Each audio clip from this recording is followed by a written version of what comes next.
Hola, hola, ¿qué tal? Te saluda Saúl García y comenzamos con el video número 46.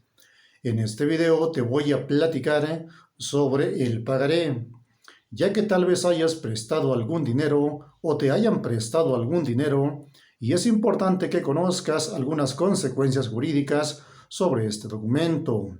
Esto que te voy a comentar tiene su fundamento en los artículos 150, 151 y los que van del 170 al 174 de la Ley General de Títulos y Operaciones de Crédito, pero también es importante que leas el Código de Comercio, algunas jurisprudencias o tesis aisladas que se relacionan con el pagaré.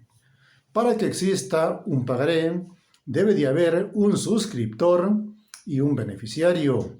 El suscriptor es la persona quien se obliga a pagarte un dinero en una fecha cierta. Y el beneficiario o tenedor es la persona quien tiene a su favor el pago de ese crédito. Es importante que sepas que el pagaré, al igual que alguna acción de una empresa mercantil, al igual que la letra de cambio, al igual que el cheque, son documentos que se denominan títulos de crédito. Estos documentos se denominan así porque cumplen con varios requisitos.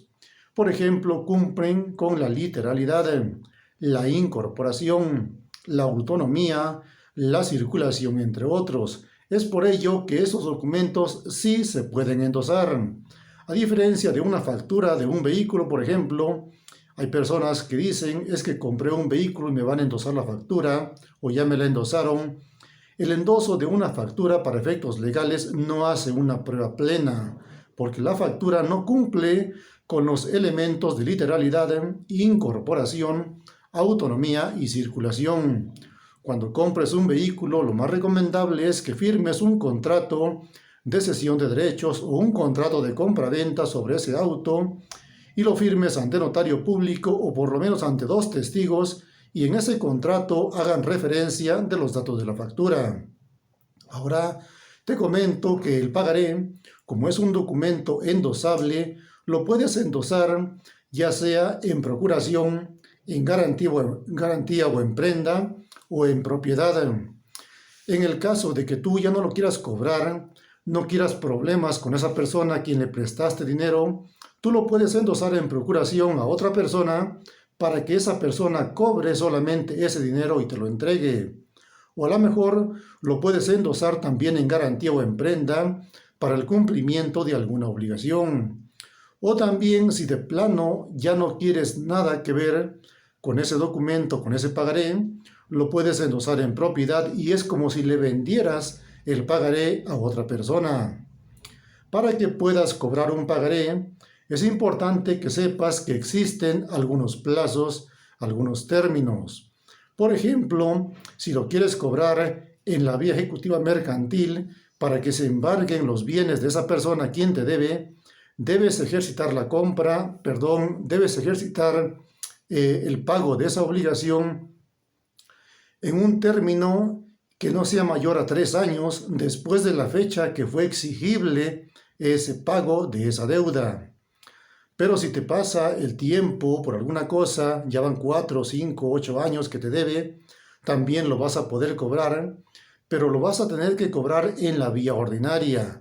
Quiere decir que allí ya no vas a poder embargar bienes de esa persona y tienes que cumplir con todas las etapas procesales y al final de la sentencia entonces lo vas a poder cobrar.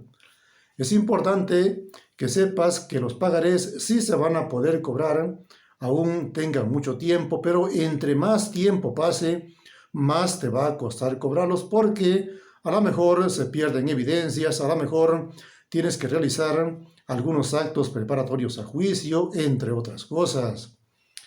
Para que lo puedas cobrar antes de que cumplan los 3 años de a partir de la fecha que fue exigible ese pago, vas a tener que interponer una acción cambiaria directa si vas a cobrarle al deudor principal o a su avalista. Se considera avalista y no aval porque, por ejemplo, yo no puedo decir que soy fútbol. Yo soy futbolista, entonces el término correcto es decir avalista. Y vas a interponer una acción cambiaria de regreso cuando lo quieras cobrar a otras personas que no sea el deudor principal ni el avalista, a lo mejor un tercero endosatario o alguna otra persona.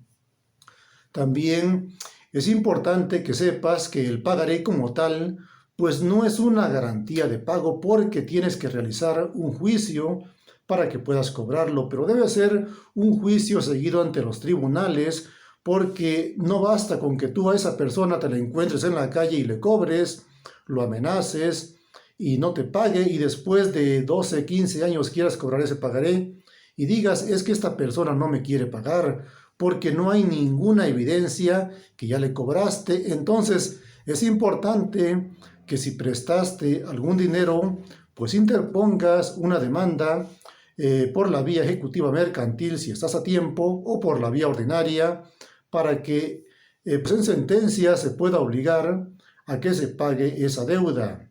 Te comentaba que el pagaré no es una garantía de pago porque lo más viable, lo más seguro puede ser que cuando tú prestes un dinero exijas una garantía prendaria o una garantía hipotecaria. Quiere decir que si tú prestas un dinero, pues le pidas los documentos de propiedad de un terreno o de una casa a esa persona, o por lo menos le pidas alguna garantía prendaria, como hacen allá en el Monte de Piedad cuando vas a pedir un préstamo. Allí tienes que llevar un mueble, a lo mejor una motosierra, una computadora, algún vehículo, alguna otra cosa que garantice el cumplimiento de esa obligación. Y si tú no pagas en esos refrendos que vas haciendo, pues llega el día en que van a subastar ese bien que dejaste para que de ahí se puedan cobrar. Entonces, si vas a prestar un dinero, pero es un dinero pues de una suma considerable, lo recomendable es que te asegures que esa persona pues te dé una copia de sus escrituras o a lo mejor un vehículo o alguna otra prenda que garantice el cumplimiento de esa obligación. Es importante que sepas todas estas consideraciones porque a veces se tiene la falsa creencia de la realidad que porque ya pasaron 3, 4 años ya no vas a poder cobrarlo. Sí lo vas a poder cobrar, pero te va a costar más. Te recuerdo que si todavía estás dentro de los 3 años, a partir de que fue exigible esa deuda, lo vas a poder cobrar por la vía ejecutiva mercantil. Esto quiere decir que presentas la demanda ante el juez de lo civil o de lo mercantil y en el emplazamiento, en la notificación que se hace al deudor, allí se le exige primero el pago. Si no quiere pagar o no tiene el dinero, entonces te dan la facultad para que tú señales bienes y se le puedan embargar para que te pueda pagar y después se emplaza para que se le dé el término de 8 días y conteste lo que a su derecho convenga. Te comento esto porque hay veces que hay personas que actúan de mala fe y falsifican una firma de otra persona para hacerle pasar un mal rato. Entonces, si ese es tu caso, que falsificaron tu firma o firmaste un pagaré en blanco y son datos que no fueron parte del acuerdo, es importante que presentes una prueba pericial en documentoscopía y en grafoscopía para que puedas anular ese pagaré y liberarte de esa obligación. Pero ¿qué pasa si no contestas tú en el término de 8 días que te dieron? Entonces se toman por ciertas todas las afirmaciones de tu contraparte. Entonces, sea que debas o sea que no debas, es importante que contestes esa demanda antes de los 8 días para que no te cobren algo que no fue de tu responsabilidad. Nos vemos en el siguiente video.